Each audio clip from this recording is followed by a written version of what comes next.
solo dos llegaron a la iglesia hoy. Quiero ver un poquito más, como que cenó Dennis o IHOP o algo pesado hoy. Ven, Señor Jesús. Qué lindo esa expresión, ¿no? Qué linda son esas palabras que le han puesto como tema en esta ocasión. Y quiero invitarle que podamos hacer una oración para preparar nuestro corazón en este día para la palabra que el Señor ha puesto para esta noche. Oramos. Señor, te damos gracias por la bendición que nos has dado de poder estar aquí para poder adorarte, Señor. Estamos en un edificio que sirve como escuela, pero aquí se ha congregado tu cuerpo, los que hemos creído que Jesús es el Señor. Y en medio nuestro está tu presencia, está tu Espíritu Santo haciendo cosas lindas, maravillosas, nuevas, transformando corazones, sanando, Señor, enfermedades, sanando cuerpos y corazones, oh Dios. Por eso que te damos gracias, porque donde hay dos o tres adorándote, ahí estás tú también. Y en este día te pedimos que prepares nuestro corazón, que nuestro corazón sea esa tierra fértil donde podamos recibir la semilla que es tu palabra, y que tu palabra eche raíces profundas y dé fruto en nuestros corazones, en nuestra vida. Que nuestra actitud, nuestra mente, nuestras acciones cambien, oh Dios, como resultado de oír y recibir tu palabra. Pedimos tu bendición en esta hora mientras presentamos, y que tú guíes nuestros pensamientos en este momento. En el nombre de Jesús lo pedimos. Amén y amén. Muy bien, si usted tiene su Biblia, vaya conmigo a Lucas capítulo 4. Vamos a estar estudiando o viendo en esta noche Lucas capítulo 4, verso 16 al verso 19. Estaremos viendo 4 versos y tiene que ver con el tema que estamos viendo en esta conferencia, de que es un clamor de todo creyente cuando decimos: ven, Señor Jesús. Y yo creo que en muchas ocasiones quizás nosotros hemos dicho eso, pero lo hemos dicho en un momento de quizás de enojo, o en un momento de justicia o de ira santa, si cabe ese término.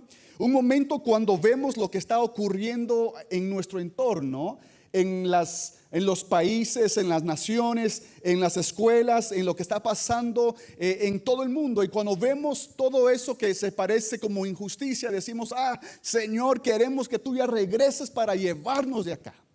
Cuando vemos lo que está pasando con un montón de movimientos de ideología del género y tantas otras cosas que son antibíblicas, a veces decimos: Señor, regresa pronto y termina todo eso que está ocurriendo, y ven, Señor Jesús. Y decimos a veces con el corazón: Señor, ven, Señor Jesús, ven, Señor Jesús. Porque en nuestras expresiones o con nuestras palabras expresamos que deseamos que Cristo venga para que arregle todo lo que el hombre ha arruinado. Pero yo estoy seguro de algo, yo sé que todos aquí sabemos esto, de que la palabra nos enseña que un día Cristo regresará por su iglesia. Un día, no sabemos cuándo exactamente, pero un día el Señor regresará por su iglesia. ¿Alguien dice amén en este día?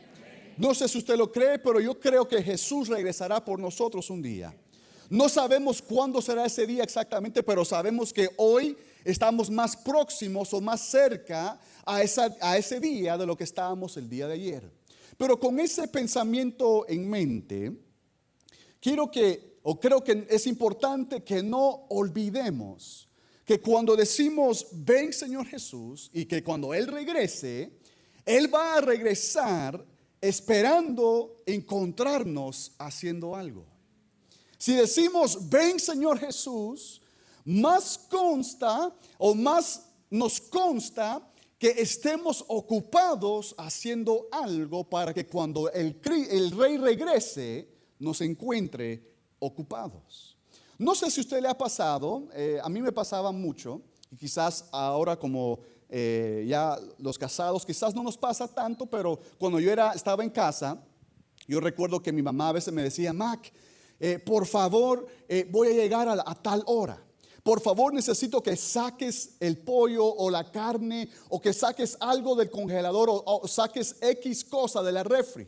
por favor hazlo. O por favor lava los trastos antes de que yo regrese. Está bien, mam, yo lo hago, no te preocupes, mam. Las 2 de la tarde, 3 de la tarde, 4 de la tarde llegaba y escuchaba las llaves. Y cuando oía eso, el pollo le pasó, ¿verdad? Por eso que se ríe.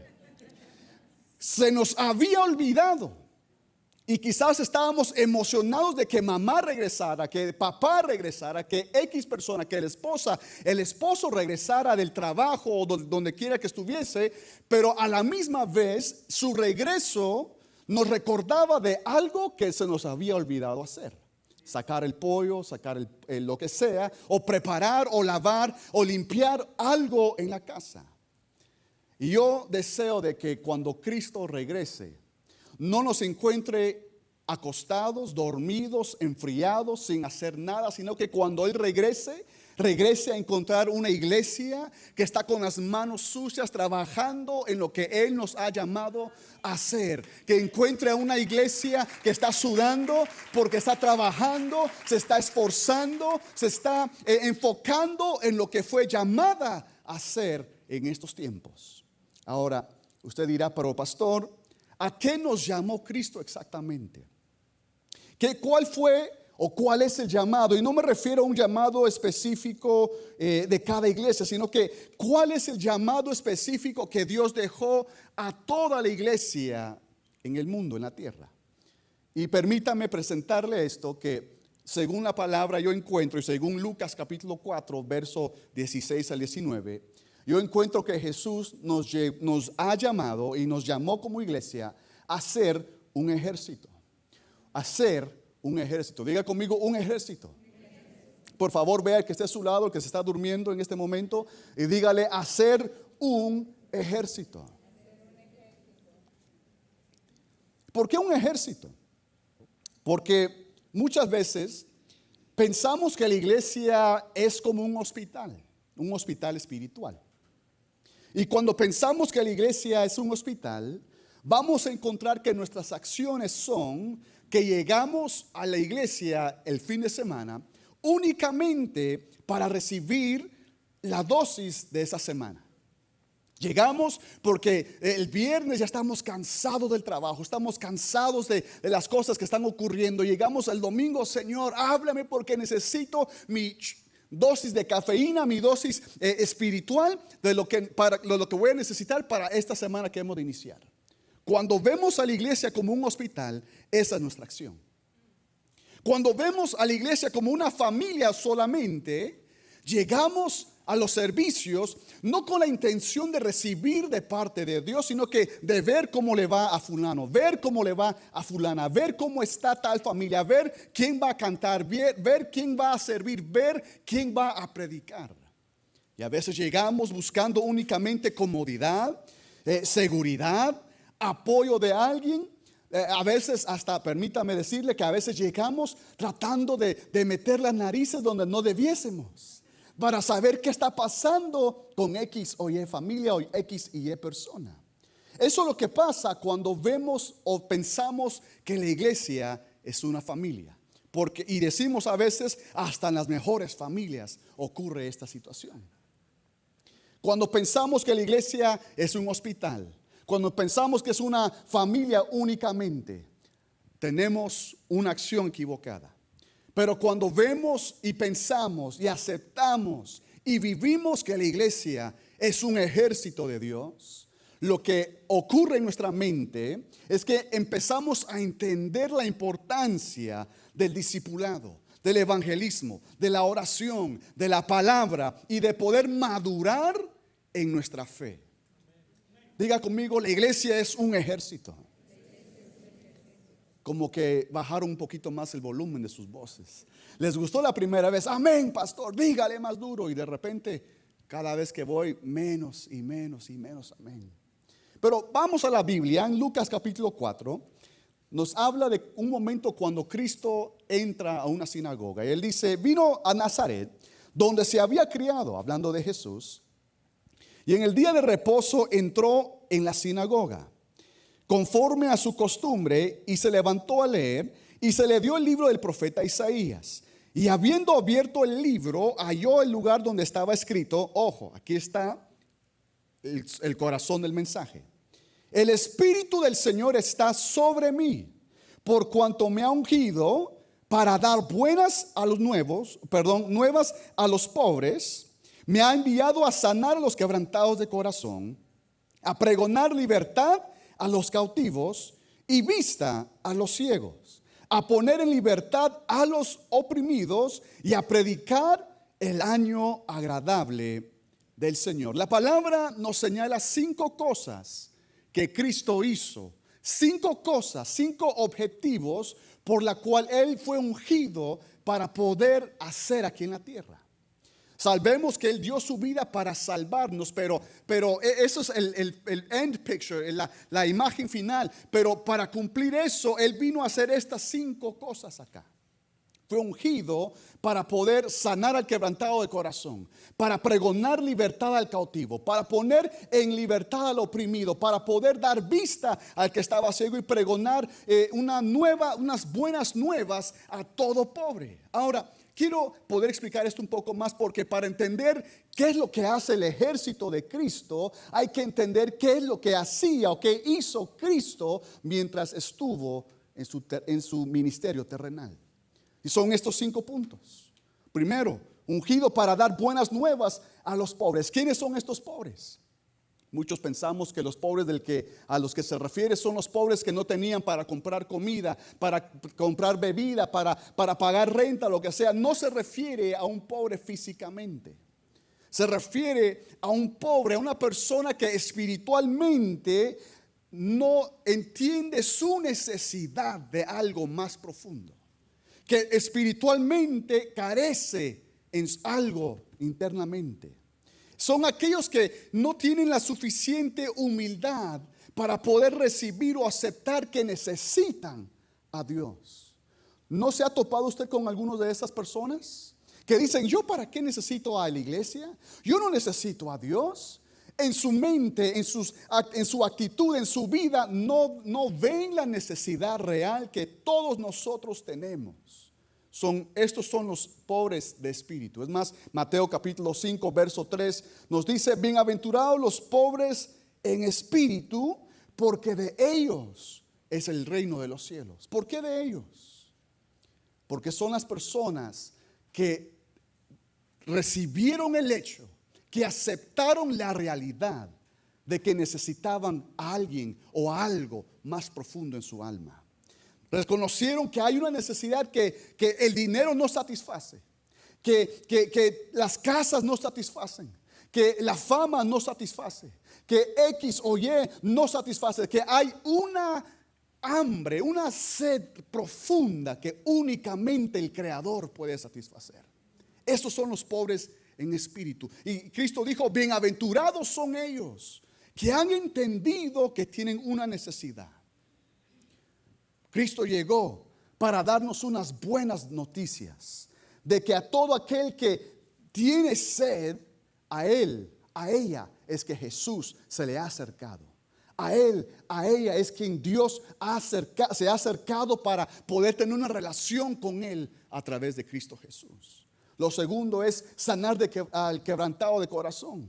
Y muchos, cuando pensamos quebrantado de corazón, pensamos: oh, estoy triste. Cristo llegó para los que estaban tristes. No. Quizás a alguien aquí le han roto el corazón, un novio, una novia. No levante la mano si está con su cónyuge a la par. Quizás diga: ay, mi primer amor me quebró el corazón. No lo diga ahorita, no lo confiese ahorita. Pero muchos pensamos ser quebrantado de corazón significa que nos traicionaron. Pero cuando la palabra dice, y se está refiriendo quebrantado de corazón, se está refiriendo a un quebrantado, a algo que ha sido roto, algo que ha sido quebrado, algo que ha sido desfigurado completamente. ¿Qué es eso? El corazón. La palabra en muchas ocasiones nos refleja al hombre, al ser interno de la persona, como lo que es el corazón del hombre. Su mente, sus pensamientos, sus actitudes, el ser interno, a eso se refiere el corazón. No al órgano que se encuentra bombeando sangre, sino que a lo que es uno internamente. Y la palabra nos deja saber que a través del pecado, por el pecado, todos hemos sido desfigurados. Todos hemos perdido ese imagus Dei, la imagen de Dios. Todos habíamos o llegamos a Cristo totalmente quebrantados. Y quizás si alguien que está aquí que no tiene una relación con el Señor, óigame bien. No le dije que alguien que está aquí que no llega a la iglesia, porque llegar a la iglesia no te salva. Lo que te salva es una relación con Cristo Jesús, depositar tu fe en el Señor. Pero todos cuando llegamos a ese momento, llegamos quebrantados, llegamos totalmente destrozados, llegamos quizás totalmente hechos pedazos. Hay mucha gente que dice: yo no voy a entregar mi corazón a Cristo porque no estoy listo. Noticia de última hora: ninguno de nosotros estábamos listos. Todos estábamos hechos pedazos. Por la gracia de Dios, Él vino a sanar al que estaba quebrantado. Él vino a restaurar de una manera sobrenatural a todo aquel que se ha acercado a Él en fe. Y la noticia va mucho más que eso. Porque quizás usted dice: quizás yo estoy pastor, yo estoy tan quebrantado de corazón, estoy tan destruido que soy una persona totalmente diferente a como lo era antes en mi inocencia. La buena noticia que le tengo es que en 2 de Corintios 5:17 Pablo nos dice que si alguno ahora está en Cristo, es hecho una nueva criatura.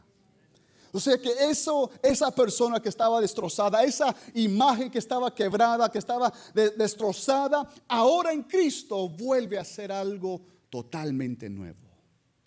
Por eso quizás mis hermanos mayores que están aquí en la fe, los hermanos más maduros en la fe, se recordarán un coro que cantaban antes, que decía: hazme de nuevo, hazme otra vez, vaso de honra, para ti yo quiero ser. ¿Alguien se acuerda de eso?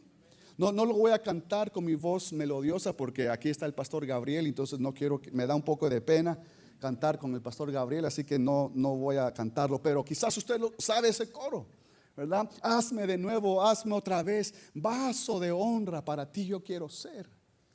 Y es lo que hace Cristo.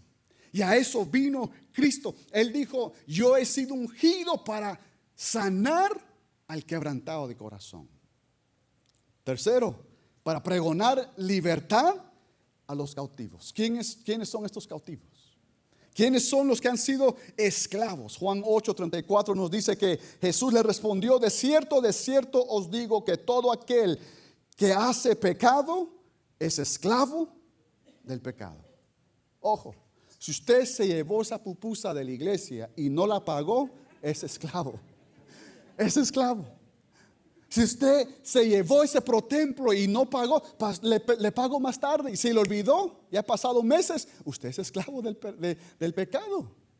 Y en Gálatas, Pablo también nos deja saber, Gálatas 5:1, que todo aquel que estaba bajo el yugo de la ley también era esclavo de la ley.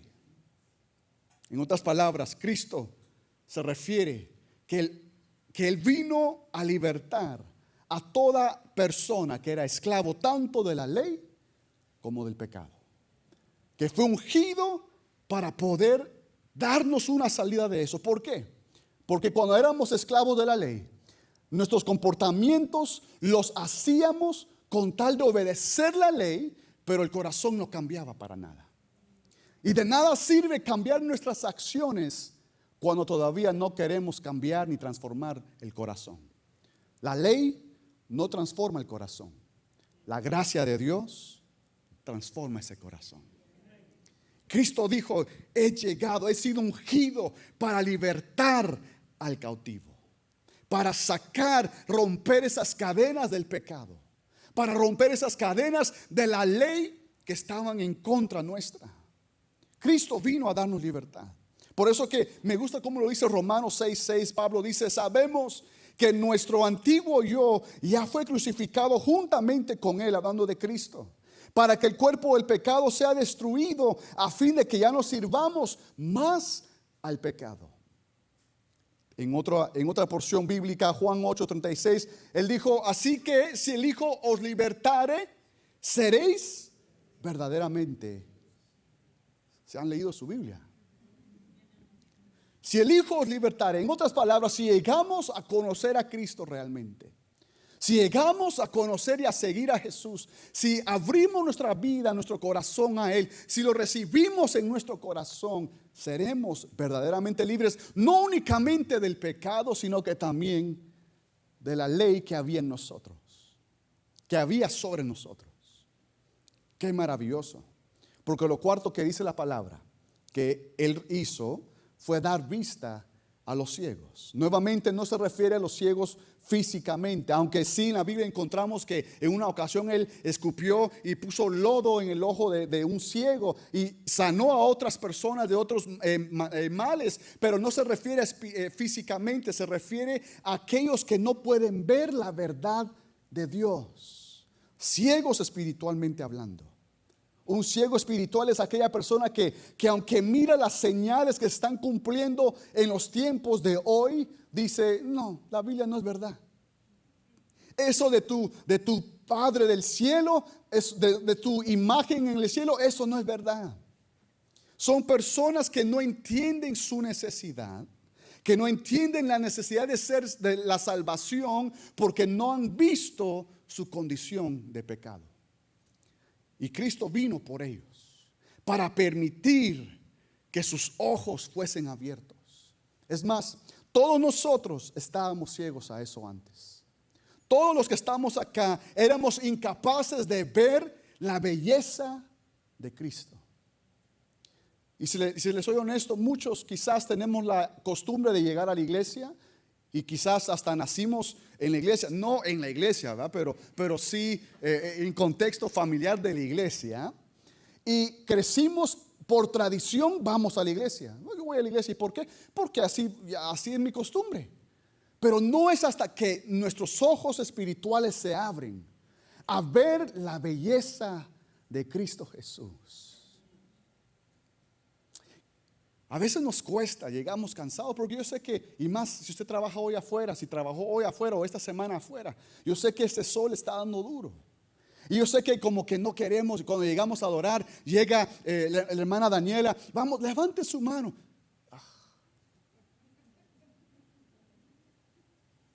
Y nos cuesta. Vamos, iglesia, póngase de pie, salga de su asiento. Otra vez, pastor. Nos cuesta. Pero sabe, cuando los ojos han sido abiertos, nadie tiene que decirnos levante la mano. Llegamos y dijimos, Señor, gracias. Gracias porque puedo adorarte en libertad. Gracias porque solo yo sabía en el momento en que tú me encontraste donde yo me encontraba. Era un hoyo donde nadie más podía sacarme, nadie más podía cambiarme, nadie más quería acercarse, pero tú sí descendiste a ese hoyo. Me sacaste, me rescataste, me limpiaste, me salvaste y me has transformado para tu gloria. Así que felizmente, aunque nadie me lo pida, yo voy a adorar tu nombre, voy a levantar las manos, voy a glorificar tu nombre, voy a llorar en tu presencia, porque tú has hecho tantas cosas para mí. Y cuando nuestros ojos han sido abiertos a esa realidad, nuestra vida es totalmente diferente.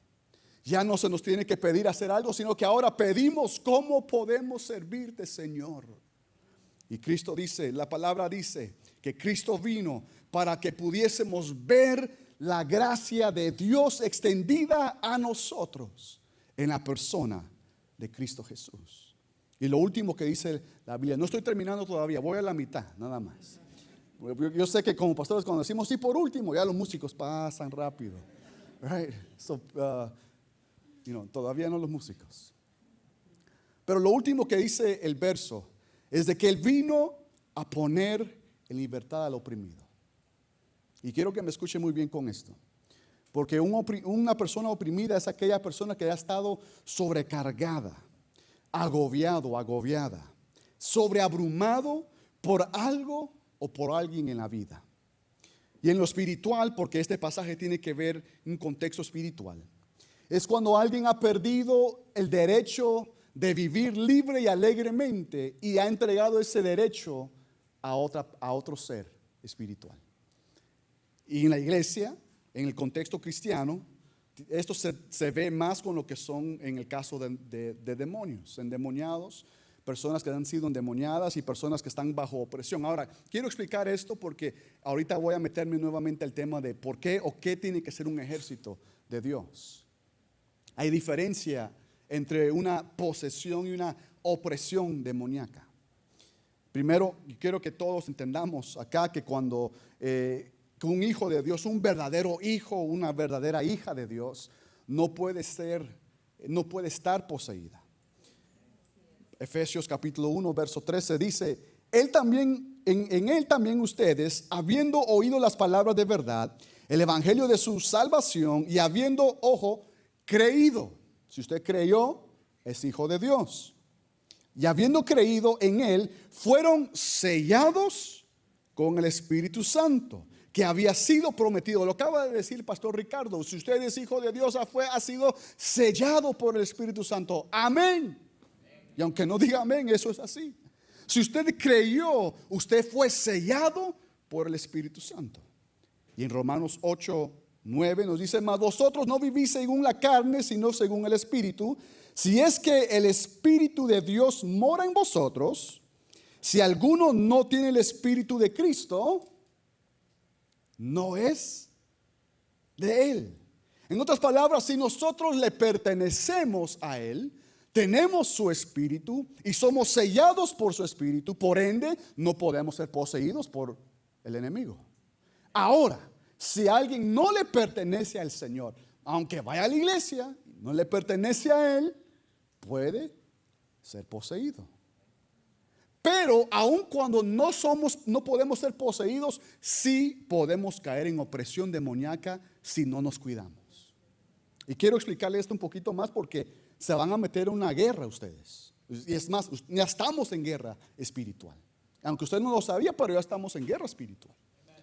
Y es un ejército que tiene que entender que cuando las fuerzas demoníacas se levantan para tratar de hacernos caer, para tentarnos y hacernos caer en diferentes cosas, diferentes vicios, diferentes tentaciones, las cosas que nos atraen o que nos atraían antes, previamente. Y cada vez que un creyente se permite caer en esas áreas, cae un poquito más y un poquito más en opresión. Esa es la manera en que va siendo oprimido, porque cada vez que cae va probando un poquito más, un poquito más, un poquito más. Es como el café, es la opresión santa. Porque usted no toma café y no depende del café, qué bueno, pero después le dan un poquito de café y le gustó. Después, para que sienta el mismo toque, tiene que darle un poquito más. Y al mes, un poquito más. Y cuando viene a ver, no puede comenzar su día sin 32 onzas de café. Si alguno está ahí, está oprimido. Y hoy hay liberación en el nombre de Jesús. Pero así es como trabaja la opresión. Poco a poco, poco a poco. Va creciendo hasta que ese poco a poco llega a ser una fortaleza.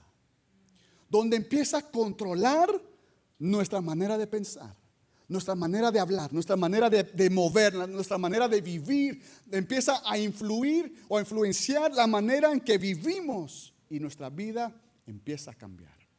¿No ha visto usted a alguien que dice, wow, qué cambió de repente así? Porque poco a poco, en escondidas, estaba cayendo en opresión y creció y creció y creció y se ha vuelto una fortaleza en su mente. Por eso que me gusta como Pablo dijo en 2 de Corintios 10:4, dijo: porque las armas de nuestra milicia no son carnales, sino poderosas en Dios para la destrucción ¿de qué? De fortalezas. No se está refiriendo a fortalezas físicas de ejércitos, se está refiriendo a fortalezas que cada persona puede desarrollar aquí y acá. Aun cuando ha creído en Dios, si no se cuida, puede caer en las tentaciones poco a poco, poco a poco. Y esas tentaciones se vuelven fortalezas en nuestros corazones. Lo lindo es que si alguno que estamos hoy aquí nos encontramos bajo la influencia de una fortaleza en nuestra vida, Cristo dice que Él vino a poner en libertad a todo aquel que está viviendo en opresión en estos días. Alguien tiene que darle un aplauso fuerte al Rey de Reyes en esta noche. Y si Cristo vino a hacer esto, estas 5 cosas, y nos dejó a la iglesia como su ejército para continuar esto aquí en la tierra, la pregunta que tenemos que hacernos todos realmente es: si Él regresara hoy, si nosotros decimos, Señor, ven Señor Jesús, amén, y Él regresara hoy, ¿nos encontraría haciendo lo que Él nos dejó haciendo? ¿Nos encontraría haciendo aquello que Él hizo y nos demostró hacer para que nosotros lo pudiésemos hacer de igual manera? Como dice mi papá, this is the real problem. Porque muchos pensamos que seguir a Cristo es ir a la iglesia el domingo y con eso estamos bien. Es mucho más que eso. La vida cristiana no es un campo, no es un parque, un playground. Es un campo de batalla. Día y noche hay flechas que están lanzándose para acá. Día y noche hay almas que se están perdiendo sin conocer a Cristo. Día y noche el enemigo se está levantando para oponerse al avance del reino de los cielos. Pero me gusta como acabamos de cantar ese momentito atrás, que el reino no se detendrá, que el reino de Cristo seguirá avanzando. Y Dios va a usar a su ejército, su iglesia. ¿Y qué es lo que tiene que hacer la iglesia? Los 5 puntos que le presenté previamente. La iglesia debe de dar buenas nuevas a los pobres. Debemos ir anunciando lo que Dios ha hecho. Hoy en día ha abierto un camino de salvación únicamente en el nombre de Jesús. Que ha abierto, nos ha dado una oportunidad para transformar nuestra vida si solamente entendiésemos que Jesús es el Salvador. Quiero que entendamos esto porque me interesa mucho que en la palabra Dios nunca nos ordenó a que fuésemos a buscar a demonios o endemoniados para reprenderlos. Nunca nos dijo eso. Busquen endemoniados y repréndanlos en mi nombre. Él no dijo eso. Pero sí nos enseñó a cómo orar. En Mateo él dijo, vosotros oraréis así. Nos enseñó, nos instruyó, pero también nos envió a dar buenas nuevas. Marcos 16:15. No nos dijo vayan a liberar a los endemoniados, aunque podemos hacerlo. No nos dijo vayan a la iglesia solamente los domingos. No, aunque es bueno. Pero sí nos enseñó a orar y sí nos envió como pueblo a poder hablar de las buenas nuevas de salvación. Y un ejército tiene que estar entrenado en las 3 áreas. Yo mencionaba algo similar a esto en mi congregación. Yo le hablaba a los líderes principales. Yo le dije, ¿saben qué, mucha? Yo quiero que tengamos en mente ahora que vamos a hacer un ejército. ¿Cómo así, pastor? Vamos, si se levantan endemoniados, vamos a agarrarlo izquierda y derecha. Vengan para acá. Pam, pam, pam, pam. Y todos ahí como, de verdad, es que no tengo el ministerio de liberación. Dije, búsqueme en la Biblia donde hay un ministerio de liberación. Hay apóstol, profeta, evangelista, pastor y maestro, nada más. No hay ministerio de liberación. El don de liberación, no hay don de liberación. ¿Por qué? Porque se supone que todo creyente maduro tiene autoridad. ¿Sí?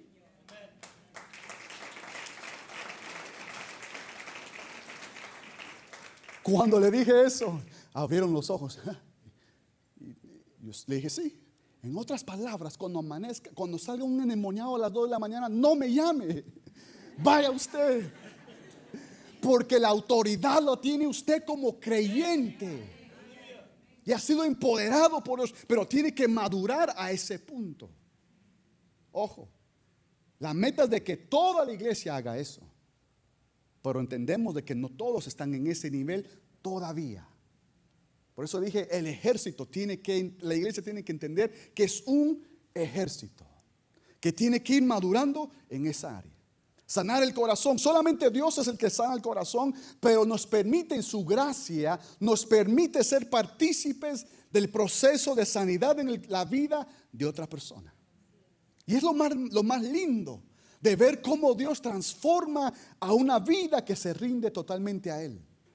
Y como cuerpo de Cristo, como ejército de Dios, lo que tenemos que estar haciendo es primero asegurarnos si estamos nosotros en un proceso de sanidad que antes no teníamos nosotros previamente. Me repetí ahí con unas cuantas palabras, me trabé. Antes tenemos que entender nosotros, tenemos que analizarnos y ver si áreas que estaban quebradas antes han sido sanadas o todavía no.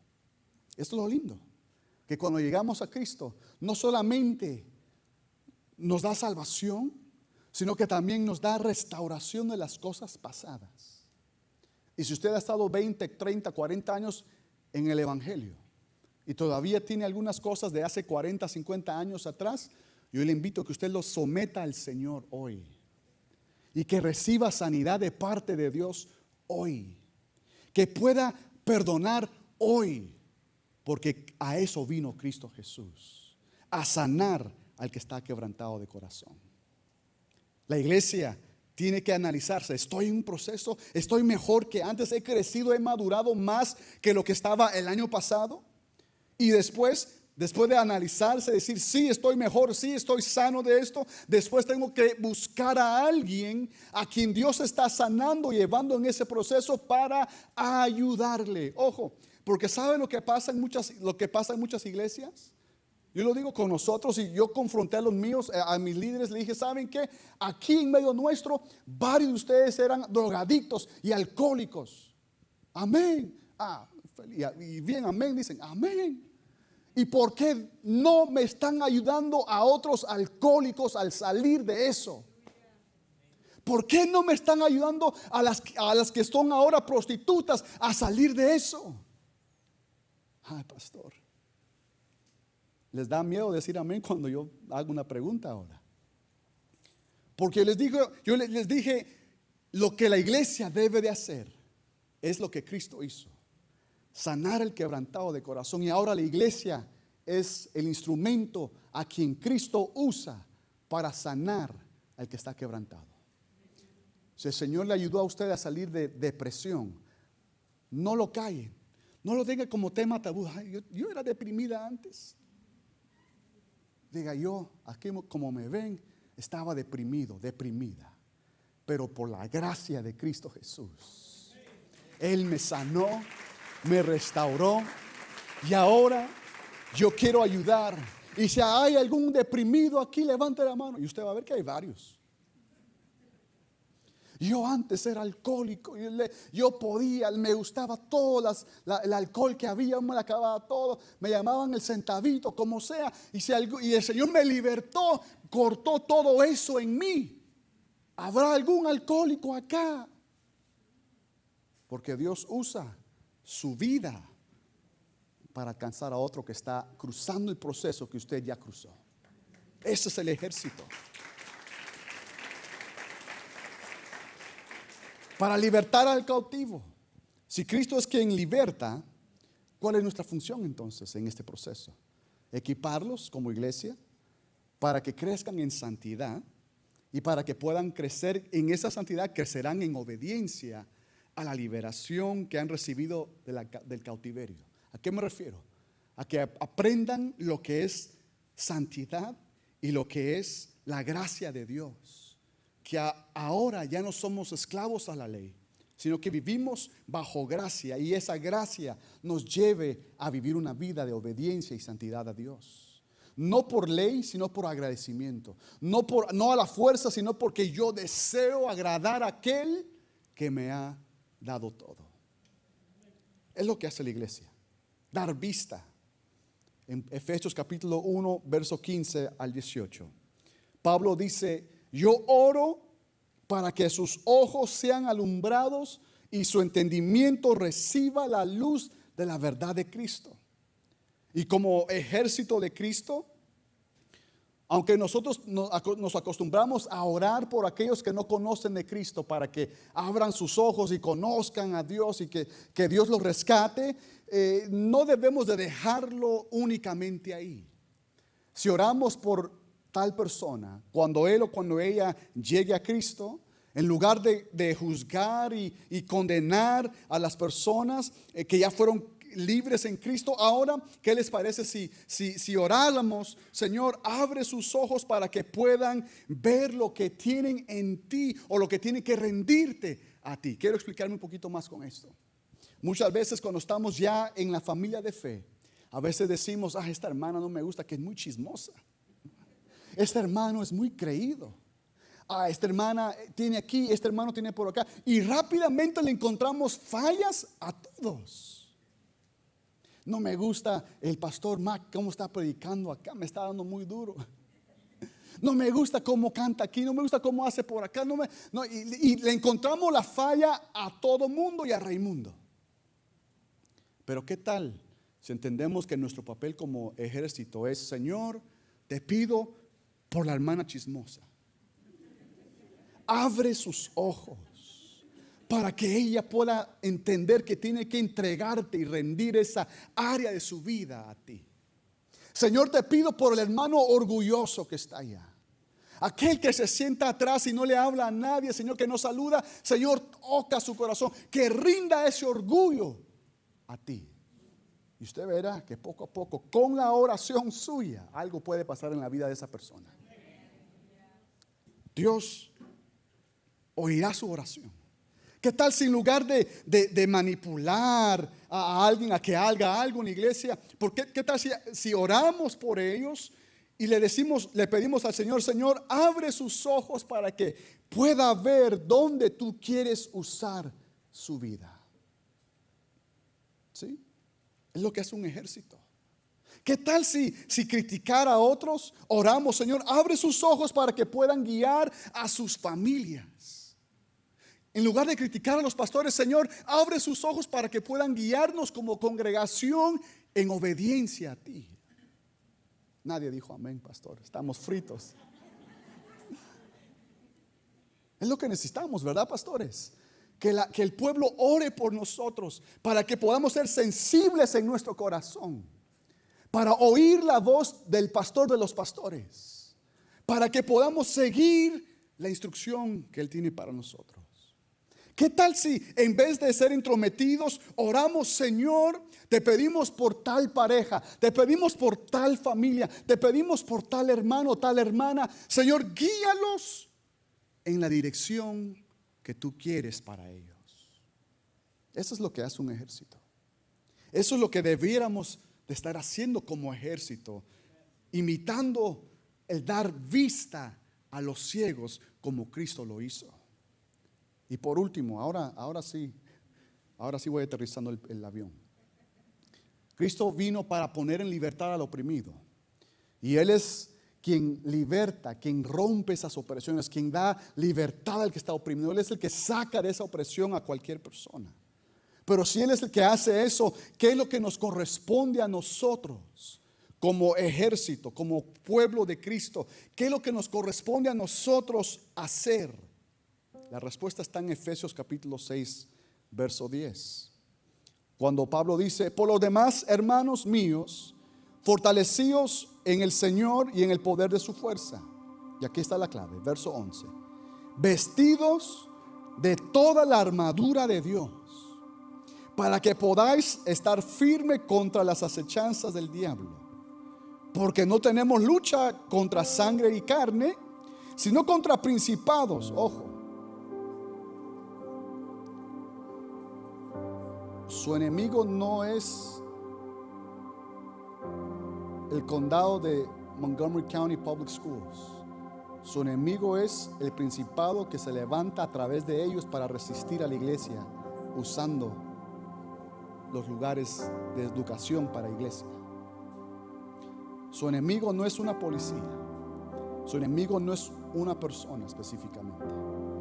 Aquí está nuestro enemigo que se levanta poseyendo a estos individuos para resistir el avance de la iglesia. ¿Y usted cree que no es una guerra espiritual lo que estamos pasando? Es una guerra espiritual.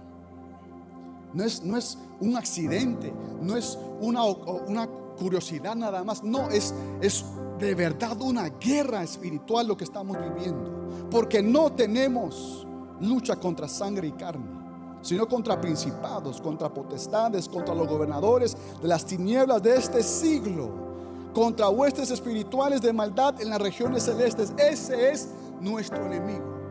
Y lo que Pablo dice a todo el ejército de Cristo: tengas un año de creyente o 100 años de creyente, lo que Pablo nos dice es: prepárate, vístete, empiézate a preparar, porque la guerra está vigente.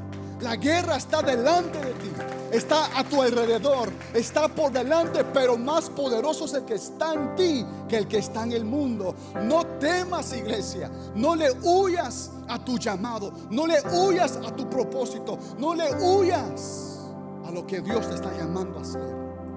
No le huyas, porque llegará un día en que Él regresará. Él regresará por su iglesia. Y pronto Cristo estará regresando aquí. Y cuando Él regrese, no hay nada mejor que nosotros digamos: Señor, nos encontraste ocupados en tu obra. La obra de Dios no es llegar a llenar el asiento donde estamos sentados. Eso es algo bueno. Pero la obra del Señor es ir peleando y avanzando la causa de su reino aquí en la tierra. Involucrarse en esta guerra espiritual. Por eso que Mateo 24:46, Cristo dijo estas palabras. Y quiero que si usted se acuerda de esto, si no se olvida todo el mensaje, espero que no, pero si por lo menos se va a acordar de algo, acuérdese de esto. Mateo 24:46. Recuerde que estamos diciendo: ven, Señor Jesús, ven, Señor Jesús.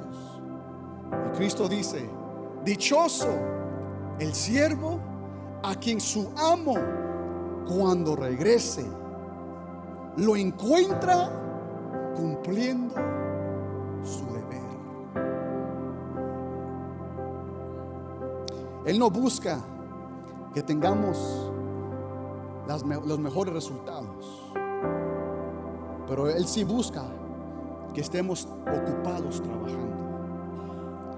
Y casa de Dios, somos parte de ese ejército de Cristo. Y nuestra oración es que cuando gritemos: Señor, ven, Señor Jesús, ven, Señor Jesús, que cuando lo digamos, recordemos: si tú regresases hoy, Señor, ¿qué me encontrarías haciendo para tu obra? Si no estoy haciendo nada, es tiempo, como dice mi papá, es tiempo de poner las barbas en remojo. Es tiempo de dejar atrás las excusas. Es tiempo de tomar las cosas en serio y decirle: Señor, soy parte de tu ejército. Me llamaste, me salvaste, me transformaste, me has hecho alguien nuevo, Señor, para tu gloria. Y eso es lo que el Señor quiere que nosotros hagamos.